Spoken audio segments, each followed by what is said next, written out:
एक वक्त में जब केवल नाम का वह कल्याणपुर था, लेकिन विकास से पूरी तरह महरूम था। उस समस्या को दिली शिद्दत से महसूस करते हुए ही समाज सेवी, हम इसलिए कह रहे हैं कि जब वह मुखिया के रूप में निर्वाचित नहीं हुए थे तब से वो समाज सेवा में रत हैं। हम बात कल्याणपुर निवासी विनोद चरमंशी के कर रहे हैं, जो उस समस्या को उन्होंने समझा वहाँ पर कि समस्या को दूर करना चाहिए।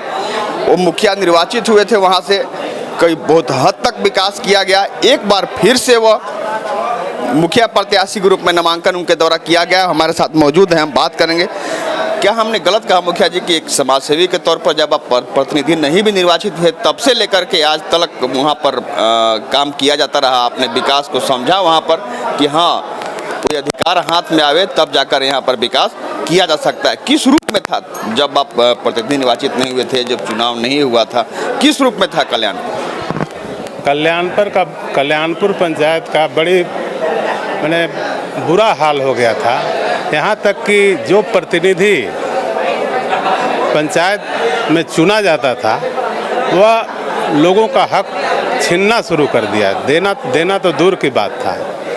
जैसे आप देख लीजिए, हमारे यहाँ हमारा पंचायत को निर्मल ग्राम घोषित कर दिया गया था, उनको प्राइज भी प्राप्त हो गया था। अब निर्मल ग्राम के मतलब ये होता है कि रोड भी सही हो गया, नाली सही हो गया, शौचालय सही हो गया, सब कुछ कंप्लीट हो गया तो वह निर्मल हो गया। लेकिन वहाँ कुछ हुआ नहीं था। हम इसके अलावा वहाँ पर जटिल समस्या था पंचायत भवन का, जो उस पर कुछ भू माफिया का माने गिद्ध का नज़र पड़ गया था। चूँकि कल्याणपुर बहुत कीमती ज़मीन है, उसको भी हड़पने का नियत प्रतिनिधि के द्वारा किया जा रहा था। लोगों ने मन बनाया, हमने नहीं बनाया था, लोगों ने मन बनाया कि अब इस पंचायत से जो पुराने प्रतिनिधि हैं उनको हटाया जाए। चूँकि वह एक जड़ में घुस गया था। लोग जैसे 50 साल में मान लेते हैं कि ये उसी का पुश्तैनी है, तो उसको हटाना भी बड़ा मुश्किल था। तो लोगों ने तय किया कि भाई विनोद चंद्रवंशी जी को लड़ाया जाए। वो राजनीति में रहते हैं, जनता की सेवा करते हैं, वो लड़े। तो हमको जनता बुलाया, जनता के बुलाने पर हम पंचायत का बीड़ा उठाए और जनता ने हमको भरपूर समर्थन दिया, दिन रात एक करके मेहनत करके। चूँकि हम कोई रुपया पैसा वाला आदमी नहीं है, हम बस आता है जाता है, बस ऐसे ही ज़िंदगी चलता रहता है। तो लोगों ने सब तरह से सहयोग हमको किया और हमको जिताया भी। और हमारा जो घोषणा पत्र में था कि हम जीतेंगे तो पंचायत भवन बनाएंगे, पंचायत भवन बनाने में हमको जो समस्या उत्पन्न हुआ, ऊपर के ताकत का भी इस्तेमाल किया गया कि न वह बने। जब हम उसमें काम लगाए तो हमको विभाग के द्वारा चिट्ठी दे दिया गया कि अगले आदेश तक यह काम स्थगित किया जाता है। विनय बाबू स्कूटी इंजीनियर थे, काँप रहे थे।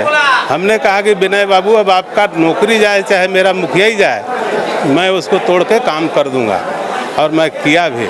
मैं चिट्ठी मिलने के बाद भी काम करते रह गया। बिल्डिंग जब एक तला पहुंचा दिए तब विनय बाबू कहे कि हाँ बन गया। तो इस तरह का समस्या था। हमने वादा किया था कि हम जीतेंगे तो हाई स्कूल बनाएंगे। हमने और ऊपर के प्रतिनिधियों से सहयोग लेकर के हाई स्कूल का भी से मंजूरी प्राप्त कर लिया। शौचालय का लड़ाई हमने दिल्ली से लेकर के राज्य स्तर पर और जिला स्तर पर, आप भी गए थे इंक्वायरी में, आपकी टीम भी गई हुई थी और जाकर के जांच किया। और हमने ताला भी जड़ा था पीएचडी में, तब जाकर के निर्मल गांव टूटा और हमारे यहाँ के लोगों को 1.5 करोड़ के लागत से घर घर में शौचालय प्राप्त हुआ। इस तरह का हमने कई लड़ाइयाँ लड़े। आज चाहे वह श्मशान सेट हो, रोड हो, नाली हो, चापाकल हो, हमने पर्याप्त पंचायत के अतिरिक्त भी फंड हमने जिला से लेकर के राज्य से प्रयास करके हमने ला करके और पंचायत को मैंने जनता को समर्पित करने का काम किया। एक बार फिर से मुखिया जी आप मैदान में हैं, आपने नामांकन कर दिया है, फिर से इस चुनाव में कौन से ऐसे काम हैं जो इस दरमियान आपके अनुसार अधूरे रह गए, जिसको पूरा करना आप चाहेंगे? देखिए, इस बार हमें काफ़ी बड़ा लड़ाई लड़ना है। मैंने नीचे से लेकर ऊपर तक लड़ना है। हमारे यहाँ सड़कें और नाली, यह 2 बहुत महत्वपूर्ण समस्या है और इसको हम 5 साल में अगर जनता हमको मौका दिया तो हम इसको ऊपर तक लड़ाई लड़के यहाँ के सड़कें ठीक कराएंगे, नाली ठीक कराएंगे। और आज भी हम उम्मीदवारी किए हैं तो हम एकमात्र चेहरा हैं। उम्मीदवारी देखिए जनता किया है, क्योंकि हम इसको पुश्तैनी, जो पहले के जो प्रतिनिधि है उसको अपना बपौती पुश्तैनी सीट मानता है। और हम जानते हैं कि यह सीट जनता का है। जनता अगर हमको देगा तो हम लेंगे, जनता नहीं देगा हम नहीं लेंगे। तो हमारा संघर्ष जारी रहेगा। अपना एक एक खून का कतरा पंचायत के काम आए, यही हमारा कामना है। बहुत बहुत धन्यवाद मुखिया जी। हमारी भी शुभकामना होगी कि जो आपका लक्ष्य है पंचायत को पूरी तरह से विकसित करने का, क्योंकि हमने शुरुआत में ही कहा था कि समस्या को दिल्ली शिद्दत से महसूस करते हुए ही विनोद जी चुनाव में आए थे और प्रतिनिधि निर्वाचित हुए थे। और बहुत हद तक जो भी इन्होंने घोषणा पत्र चुनाव में दिया था, घोषणा पत्र के सारे काम इनके द्वारा सरजमीन पर कार्य रूप में लाया गया।